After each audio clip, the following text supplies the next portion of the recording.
Honestly, today is a rather scary day since I fell into this kind of a routine when I would just babble a bit about this and that and just mention something random, and then I would do a single volume of Asterix, and that's a video done. But since I ran out of the volumes that I can clearly remember and I wanted to talk about, some of them I still do remember, but they are not as interesting to me. The plot is just not up to par with the previous volumes. Especially, there is a rather clear difference between the volumes created by both of the authors and the ones that came after the passing of Rene Goscinny, and thus ran out of the comic books to talk about. So now I have to switch my focus to the movies. There are two that I would like to talk about, and just the notion of me having to do something new, something that I'm not used to, is quite scary. I'm not yet completely sure of the way I'm going to approach these, since I'm going to start with the 12 tasks of Asterix.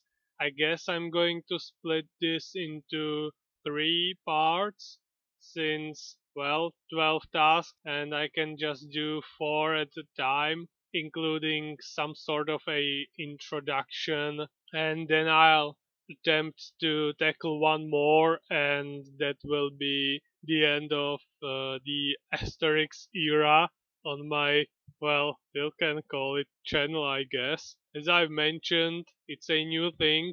New things are scary, but I really need to challenge myself more. I need to step out of my comfort zone way more than I'm currently doing. And this is a very tiny step, but it's still there. So I'm happy about it. And now for the movie itself. We begin with the usual introduction when we find out the year this story is happening, 50 before Christ, that Caesar is finally done with conquering Gaul, and that there is this one still resisting village full of indomitable Gauls that are still somehow resisting the invaders and making sure that there is still a small thorn in Caesar's side. And I have to say right from the get go that the animations are really beautiful. I love the way that the characters are just so expressive. It's noticeable in the comic books as well.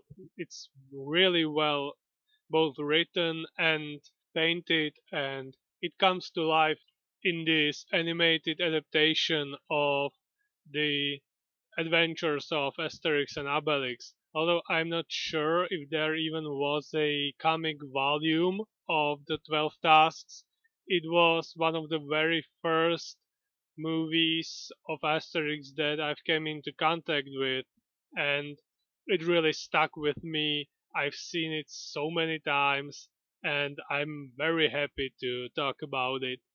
Then we have the introduction of the members of this resisting force.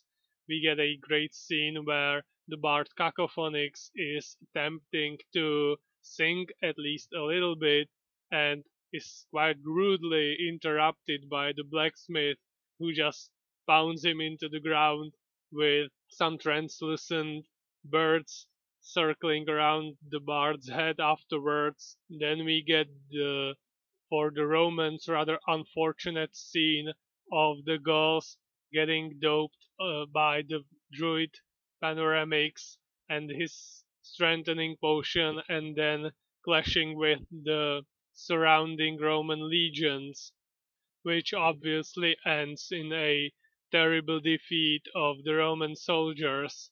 Then we get a scene where one of the centurions leading the legions surrounding the Gauls village is reporting to Caesar and mentions in passing that they might be gods, which obviously has Caesar laughing, but even the rest of the senators are quite disturbed by the Gauls' existence. There is a funny joke, a poke at the unfortunate demise of Caesar in reality, which is Brutus uh, ostentatively playing with a knife, throwing it into the table, which for anyone at least slightly interested in history has quite clear meaning.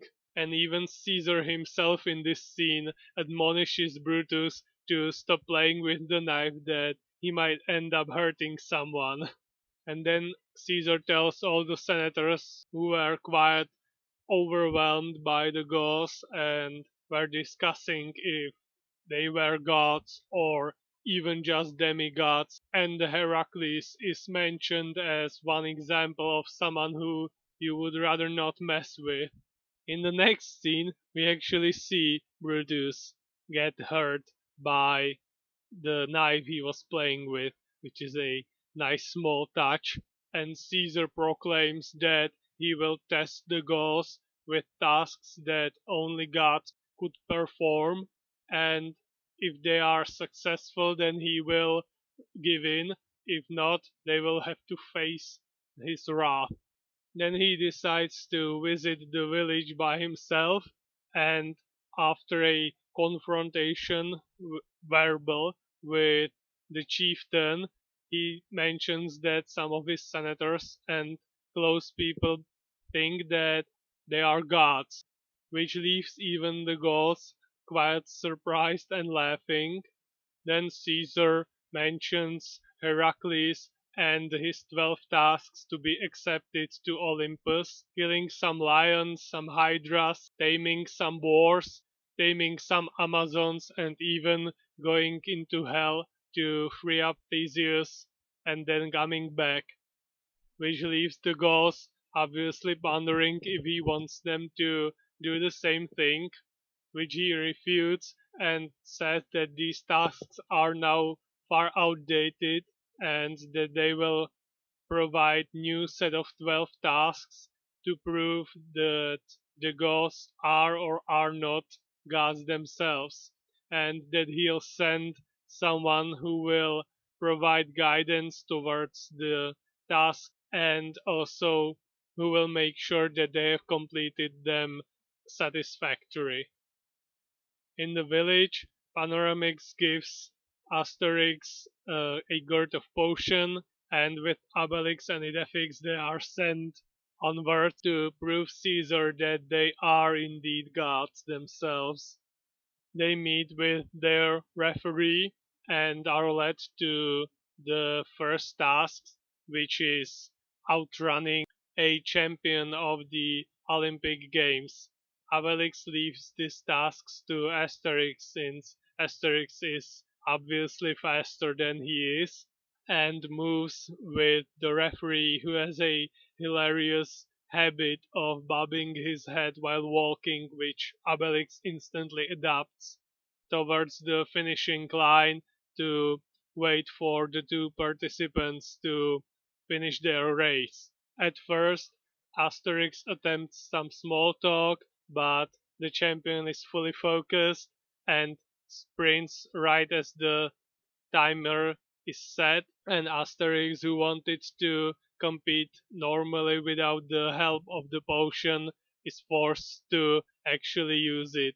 Then there are some scenes where he's either picking up flowers or mushrooms, which obviously infuriates the champion, who keeps changing forms of his running from normal sprint to his legs literally going above his head and then even turning into a rocket in a comedic sense. But unfortunately, his super fast speed forces him into a rather unfortunate stop at the hands of a rather poorly placed apple tree, which he crashes into and thus loses the race. Their next task is to outthrow a Persian champion of throwing a javelin, which Asterix leaves to Obelix because this time Obelix is the strongest by far in the village. The Persian throws so far that the javelin actually lands in the North America in front of an Indian chieftain who takes it as a declaration of war by a different tribe in another hilarious comedic effect where all the bird feathers on his headband stand up in anger. Then it's Obelix's turn, and he just lightly tosses the spear, which circles the earth completely, and then forces the poor Persian to run away from it all the way to the Indian village where we see the tribes at war over the previously thrown javelin. This is again a rather obvious victory for Asterix and Obelix, and then it's time for their third task. And I think I'll leave it at that for today, and I'll finish next time. So, this was the introduction part of 12 Tasks of Asterix.